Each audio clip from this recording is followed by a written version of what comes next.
Good evening, ladies and gentlemen. In this evening, we have a special guest. This is Mr. Gary Alan Thompson. I meet him on Canada on our book launch, and he has been an independent business consultant for over 22 years. Using stories to sell ideas, products and services. And as somebody who hated the selling, he learned it and now teach the power of storytelling to sell without being salesy. Perfectly put. Thank you very much indeed, Gelu. Yeah, no worries. How are you? Gelu, I'm very well indeed. I'm very pleased to be here on a Friday night, and thank you very much for inviting me along. I do appreciate it, and hopefully we'll go through some things here today that the people you've invited along will find of use and actually take out and be able to use on their everyday work. So I'm looking forward to going over it with you. Yeah, okay. I think that if they will come and they will find some quality contents, they will come after you, after us, later as well. So I will do my best to be all right in this evening, and I hope so that we will not have any technical difficulties that we had before, and will be everything fine. Yes. It's been an interesting day, hasn't it? I'm sure everybody out there, you'll understand that sometimes when the technology goes wrong, it's what can take 2 minutes takes 5 hours. But there we go. We're here, we're live, and we're off. Yeah. Okay then. I want to ask your first subject. Why business storytelling is the key skill for entrepreneurs to master in the next 5 years? Okay, thank you for that, Gelu. It would be fair to say, and I'm sure you'd agree, that over the last 10 or 15 years, there's been a big shift in the way that business is done. The internet itself has changed the speed at which business takes place. It has also leveled the playing field between small organizations and large organizations. There has been a major shift in the old way of doing business. The old model was very direct to one-to-one between companies and a customer, where for products and services, you might send out a brochure, a leaflet, a flyer, or something like that, and they would learn about you through your advertising, your promotion that way. With the advent of the internet and other technologies as well, like streaming TV, tablet telephones now that we can download programs on and we can watch on the move when we're on the train, when you're in the car. Well, that's not you watching them in the car, that's somebody else watching them in the car. We've been bombarded now with rolling news 24 hours a day, 7 days a week, and marketing messages are, if you counted them up during the day, you'd probably lose your marbles because there's so many that actually hit you. So there's a big problem that's happened with business is trust, is how you build trust with a potential new client or a customer in a very short space of time. Because the other part of this huge change in the internet is that, and it's been scientifically proven, that people's attention span has shrunk dramatically. There are some figures that were published at around the late 1990s, a typical average span of attention about 13 seconds for somebody if they were reading something or an advert or hearing a message. And by 2012, that had dropped down to 8. And 8 seconds to make a connection, to be involving of somebody, and to actually keep their attention is very difficult. Yeah, that's true. So I would actually say that the real currency of business now, particularly when you're looking for new clients, the new currency is getting their attention itself and then keeping it. Yeah, that's true. And when we look at a lot of small business owners, if I just take a sidestep about a lot of small business owners, but also at corporate level, a lot of sales and marketing training, it's still very much geared towards the old school of selling and marketing, where it's a very much, it's talked about products, it talks about features, benefits, and has a sales process that is, I would describe it, it's very cold and it's cool. So the exchange or the interaction that you have with a potential client in a lot of sales training and a lot of marketing training is about the methodical steps. Step one, get their attention. Step two, get some information about their email or a telephone number. Step three, do the follow-up cycle 5 to 7 times to get your name at the top of their head so they think about you. Step 4, get them into a funnel and try and sell a product. Now, it does work, but it's changing, because often now when you go and speak to somebody about whatever it is that you do, the customers are much, much better informed. Yeah. About what's going on. The amount of information that is available about what you do and about you yourself. If you have any presence online at all, people know about you. And if they want to talk to you, they probably know some things about you that you'd forgotten yourself. Yeah. So point one that I'd make is I would suggest that now, what has been classed as the information age over the last 20, 25 years, I would say we have now gone past the information age and we're moving into the imagination age, because information is now 10 a penny. We can get hold of anywhere in the world on a phone within seconds. So just giving information to a potential client it's going to switch them off straight away. And therefore, I'd say that it's about how you use that information and how it is put forward in a way that can benefit your client. Which would bring me on to the point of why story? Why is it such a big skill that needs to be learned? As we're going through this transition, it's not only small businesses, it's corporates as well, are starting to understand that attention may be the first step, but it's engagement. It's actually having a one-to-one connection with your client or your customer. Because for anybody that's running a business where you are looking to do transformational work, so you're not just doing a transaction where you're buying a newspaper or you're buying some chocolate, handing over your money, walk out, but you're looking to build a long-term relationship with a client base, it has to be dealt with differently. And some of the smartest marketers have been doing this for a long time, but it's now starting to really get traction. It's really starting to dig in and people are pricking up their ears. Because the thing about story, if we just take a little step back for a second, it's been agreed by a number of scientists and a number of different studies that probably mankind has been telling stories to each other for probably 100 to 150,000 years, if not longer. Yeah. And we think about the written word, so we're reading and writing, but the written word has only been around for about 7,500 years. And in real terms, mass knowledge of how to read and write has only been around for about the last 300 or 400.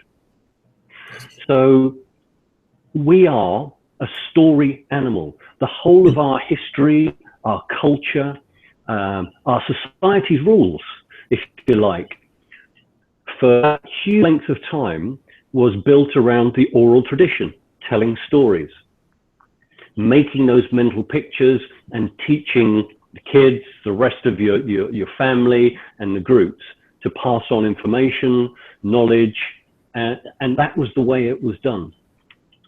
And from probably the late 1950s, early 1960s, a lot of scientists understood that story has an incredible impact on people. Walt Disney being a great example, a black and white mouse, and turned it into a multi-billion-dollar organization, all by using the story. Amazing. So, but that was seen as entertainment, or it was seen as fun. It was seen as, an escape from your day-to-day kind of work and your kind of business. And we know, even as we grow up as kids, if somebody starts telling a story, you stop and you listen. Yeah. You want to know. Even when you're having a conversation in a pub or a restaurant, we do it all the time. We all do little stories, anecdotes, what happened when you pulled out of a T-junction this morning and somebody's in front of you and nearly took the front of your car off. It's all a little story. It's all part of that interaction. And the more colourful and detailed it is, the more memorable it is. So what it comes down to when scientists were looking at story and trying to understand its impact and how it worked, we could do x-rays on the body and we could see the bones, see the organs, but we haven't been able to see what's inside the brain up until 10 years ago, 11 years ago, where the technology has finally come to the point where we can put electrodes on somebody's brain, and as we speak to them or watch something, we can see the areas of the brain light up. And there was an experiment done with 58 scientists done by DARPA, who were looking at the power of influence in storytelling or language.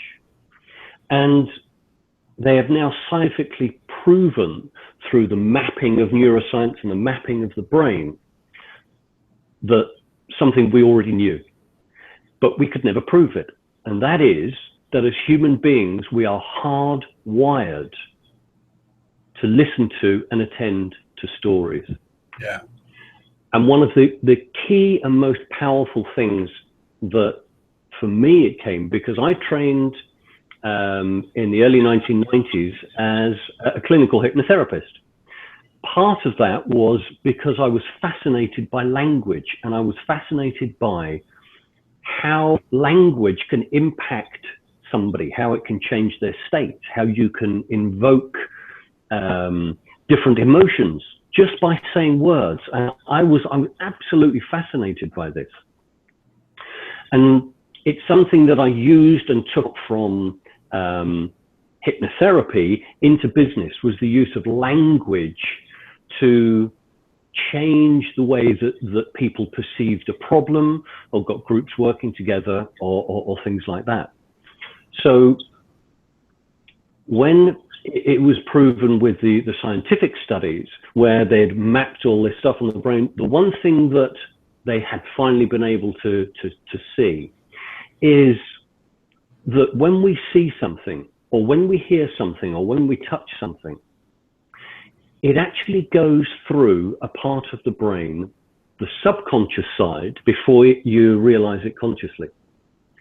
And for me, this was a powerful insight, because what it means is that your brain actually turns things that you hear and see and touch into images and stories before you even think about it. And it happens so fast that typically we think, oh, we've heard a sound and it reminds me of an ambulance. And therefore you start running a little story in mind about, you know, oh, I wonder where that ambulance has come from, or I wonder who's in it and what's wrong with them. Are they going, it's a funny time of day. You start to run little stories in your own head when you hear or see these things around you. And that brings to a very powerful point, which is, if you understand the way that the brain works when information goes in around story, therefore hardwired to understand and listen to story, if you encapsulate a message, so a true message, but something that you want to get across, if you do it within story, it's totally different than the traditional methods that we've been talking about of selling and marketing, where, you know, if I walked up to you, Gelu, and said, right, I'd like you to sit down and take 5 minutes to hear what I've got to say, because I'm going to say something that I know will change your life, and I really think you understand and use this because it'll help you in your business. How do you respond? Yeah, it depends how I will interact with you, how I will link with you. Because I know you, I will listen to you. But if will be somebody that I don't know him, I will don't listen. I'm sorry, I'm busy. Exactly. Yeah. But if that same person comes to you and has a story about either something that had happened just recently or an interaction that they had with somebody else around that, all of a sudden the traditional sales barriers are down, because you're not selling. You're talking in, I would be talking to you in a way that generates this images and this little story in your mind. And know also with the research that there is a very specific sequence of telling information that has an influential output, because they measured the way that the brain lit up in the ways that a story was told, and in the order that it was told, and in the responses afterwards and the feelings that were generated. Now, I found it very hard to understand to begin with, because it was like, well, okay, well, what is a story? What, you know, as a kid, you sit down, 4 words, we know, once upon a time, okay, it's a story. In business, we can't just say, once upon a time, we had, what is it that defines a story? And if you look online, you'll actually probably find somewhere between 80 and 90 different definitions of what a story actually is. Now, I've taken all those and put them all down and all together, but my definition of a story is an emotionally stimulating narrative about a character's struggles on a journey to an important goal. I'll say that again, because it's an emotionally stimulating narrative. And that, I think, for me, is the key element about a story. It's when you involve the emotions. There are lots of things that we read on the TV, in books or on the telly, that are just bland. And, you know, you're sitting there with a button just like that, because it's bland. It just doesn't stimulate anything. But if we see an image or read a headline that stimulates an emotion, an emotional response to it, we immediately sit up, pull in, go closer, and we're interested, we're engaged. So knowing that, and some very smart marketers and company directors, CEOs, are aware of the power of story, whether they've fallen over it accidentally or whether they have had training in it for one reason or another. It has started because we have such a technological age where we're constantly in contact and we have certain interactions. It doesn't really engage us deeply, but when something does, it draws you in. It completely encompasses you and you lose yourself in it. And It might be a cliche, but Steve Jobs was a master at this. Steve Jobs, as the head of Apple, understood the story of Apple in its own right. It was about making technology simple. It was about not standing for the status quo and always giving the little man the ability to stand alongside the big organizations and do just as well, or if not better. And from when Apple was started till the day he died, Steve Jobs had that as a solid foundation and a solid story of Apple. Yeah. And another quick example, Gelu, is Volvo cars. That's true. What do you think of when you think of Volvo? The safe car. Got it in one. You've got it in one. So they own, and again, years they have built on that single brand story, safety. And everybody thinks of Volvo, safe. Doesn't matter what they do with their designs, the word Volvo is directly aligned to safety. And the reason that I say this is a skill that business owners need to master over the next few years is that as there are more and more businesses coming to the marketplace, the differentiation between what you do, what I do, what other people do that do the same as us is getting noisier and noisier. Because people's attention span is getting lower and lower, their tolerance for just being given information is decreasing. Yeah, that's true. And the way that we get through that and build a relationship, not just instantly, but over a long period of time, is we look to encompass both ourselves, our businesses, and our brands within a story that then become an ongoing story. Yeah. So the branding through a story. Exactly. Because the thing about it, because hardwired for story, have you been on training courses where you've gone and learned a new skill and it might be a week-long training course? Yeah. Have you also seen the statistics from that, you know, within a week you'll have forgot 50%, within 2 weeks you'll have forgotten 80%, and within a month 95% of it is gone? Yeah. But if somebody tells you a story, a 30-second story, that really impacts you, that either makes you laugh or pulls out an emotion, how long do you remember that story for? Yeah, for a long time. Long time. And possibly forever if it's strong enough. Yeah.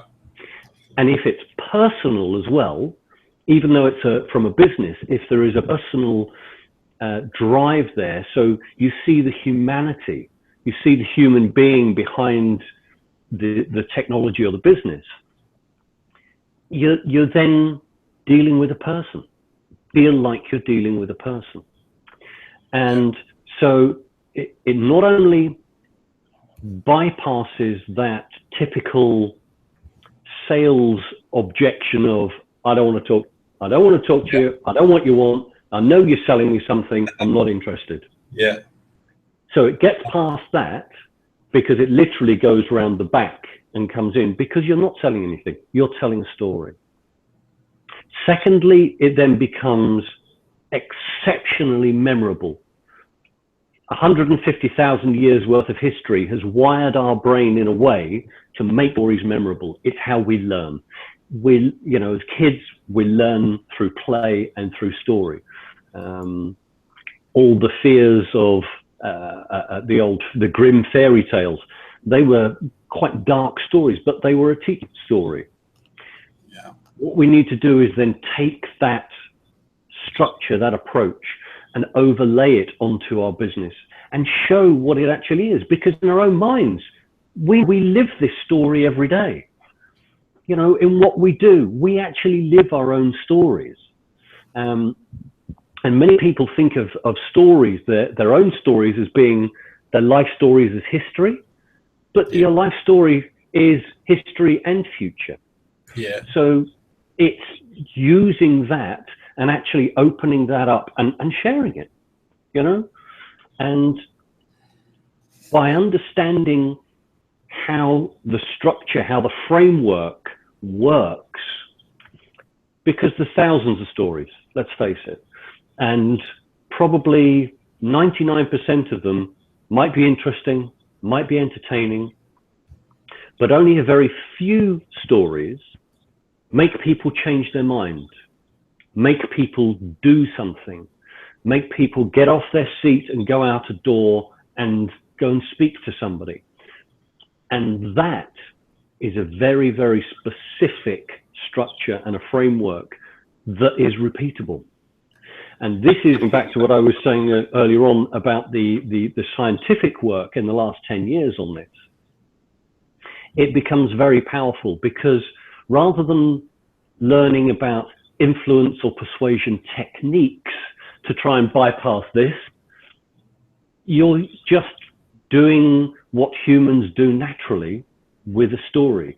And you don't have to find or learn a technique to persuade or a specific language pattern to confuse and try and get through a message beyond that. You're just telling a story. Yeah.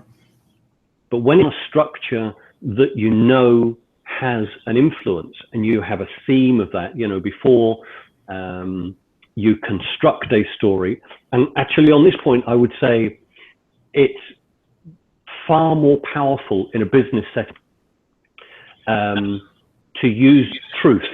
So to use personal experiences, but they don't have to be all the same experience. You can weave different experience into a story. But the thing about when there's the truth that you're weaving together, there is a whole projection of what you're saying that says authentic, that has an authenticity, that also then helps with the story, because it might not be the same context, it might not be the same people or the same place, but because you have the truth running through it, or a number of different truths, you have a reality, you have you're in it yourself, you're living it as you're telling it. And that's very infectious. That's very infectious. Okay. Now, I want to ask, in business, yes, if we don't sell something, we don't have a business. Correct. How can we use and which is the best way to use the story to sell something? There are probably 10 or 12 different stories within a business that you would use for different things. The first three that I suggest you really need and to help you sell is, one, your story. So your background, where you've come from, how you have got to be doing what you're doing now, and more importantly, why you're doing it. Secondly, I would say it's a story about your business. So what the business stands for, what the future looks like for that. So like a visionary statement, what used to be called a mission statement. But a mission statement doesn't mean anything. Yeah. It's just words that... Exactly. And because the other important thing about that, of course, is most mission statements, is about self-validation. We are the best at this. We have a record in doing that. We have been going for 10 years. We have a turnover of 30 million pounds. Who gives a shit?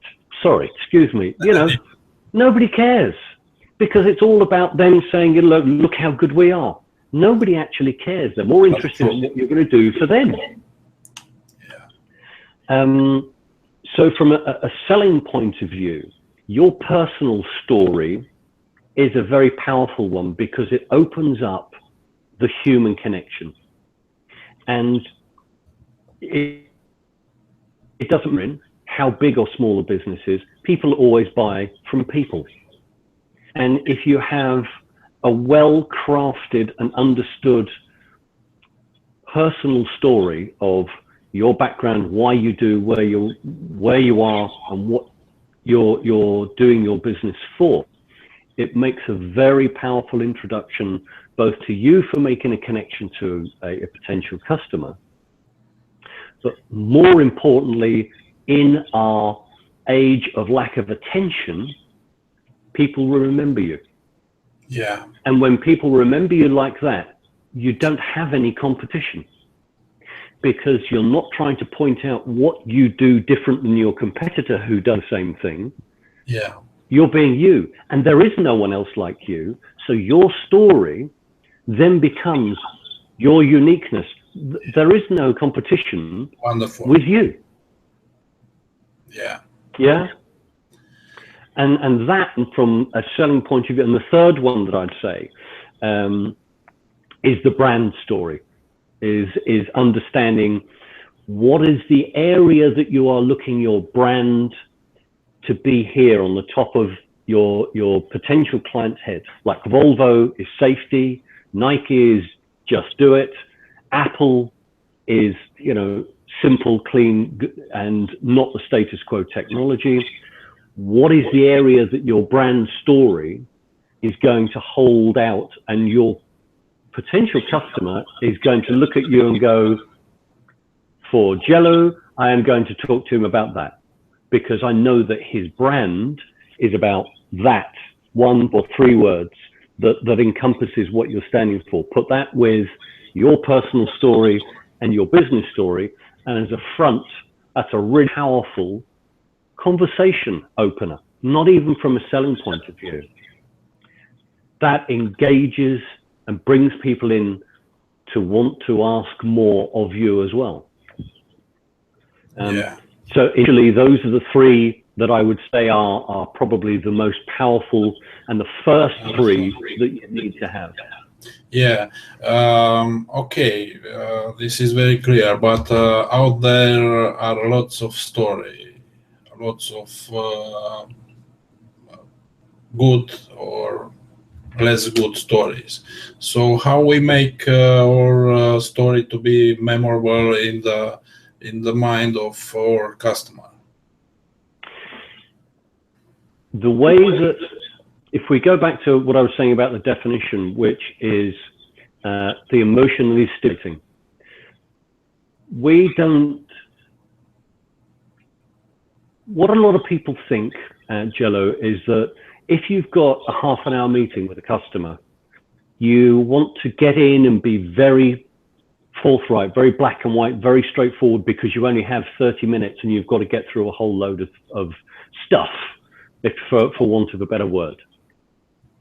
And people in general don't think that other people would want to spend the time listening to a story. So when you start talking about whatever it is that you do, and you start selling your stuff, you start adding in all the things that make it alive. So you use very pictorial language, you use dialogue. So if you've had a conversation with somebody and you're talking about something that's happened to you, you use that dialogue. Yeah. When you describe the context of the story, where it is, give examples of, you know, was it cold? Was it early in the morning? Was the sun out? Was it cloudy? What was being worn? What clothing worn? You know, what smells could you smell? And these doesn't have to be a great long, you know, 3-hour story, but a few words, well-placed words that explain not just a location, but who was there, what was being said, what you could smell, what you could hear. And by doing that, you pull people in the same way that when you go to the cinema, we're sitting in a chair in 4 walls and a screen. As soon as the film starts, people aren't in that cinema in their seat. with four walls and a screen. They're inside the film. Yeah. Because immediately when the film starts, it will give you a context, a location, characters. They will talk about or see the setting, the scenery, sunrise, and you immediately step into that picture. So when we're selling or we're telling our stories, we need to do the same as Hollywood. And we need to create that picture that people can step into themselves to be along with you. Yeah. And have the confidence to tell a story. Because once you do start, I would challenge anyone, if somebody starts telling a story that is interesting and engaging, it doesn't matter whether the CEO of, you know, one of the biggest companies of the world or not, they will stop and they will listen because we're hardwired. Yeah. So it's the description. Yeah, very interesting. And it's the emotions. How do you feel? You know, what is being described in emotions at the time? And you're reliving it yourself. So then on a one-to-one or one to a small group, when you're telling the story in your own mind, you're reliving it. The whole of your body is describing it as well as your words. Okay. Does that make sense? Yeah, absolutely. I wanted to ask if the people that will see this webcast and recording, which is your business, how you can help them with their stuff. The primary three, the first three that I've talked about are what I help a lot of people with. So it's about two out of the three are usually the key ones, which is their personal story and their brand story, because they link very much together. You're having a conversation, if you're a networking group, and what we'll do is go through and look at very key points for your personal story, for example, in your history that were turning points, that had a major change or impact on your life, that now has that as a history as to what you're doing, why you're doing it, and where you are now. Yeah, that's true. And the same, secondly, with the brand. It's the history of it, and more importantly, going forward. So one is actually your personal story is history up to now. Your brand story is more about now going forward.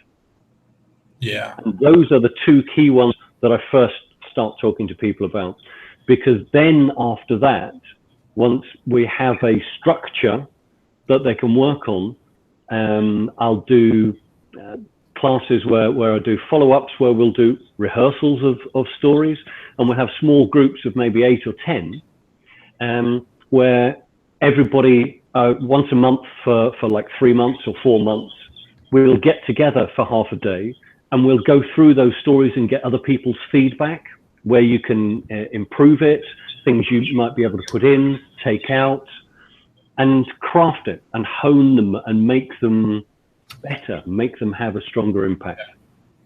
Okay. Could you tell us how they can find you? Do you have some contacts details? Yeah, sure. My website is called thattallguy.com, and you can either send an email to Gary at thattallguy.com, or if you go to thattallguy.com, there is a mail of that site as well. Yeah, we lost the last sentence. I think it's about the bandwidth problem. Can you write in the chat your Yeah, sure. Bear with me a second. just to be sure that they can find you. Okay.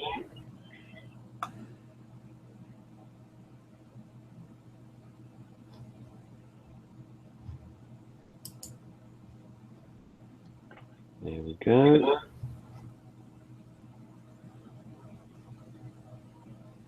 Yeah. And a nice domain name. And let's have a... And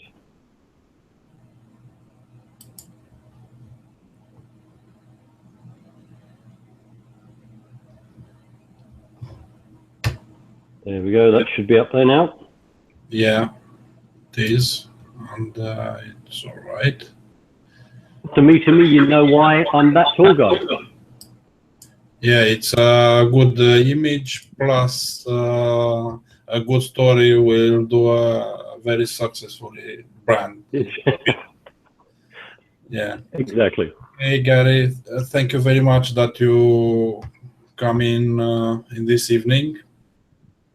And it was my pleasure. Yeah, it was a very interesting subject for me, and hopefully that for our viewer as well. And we will talk soon. Brilliant. Thank you very much indeed, Gelu. Much appreciated. Thank you. Bye-bye.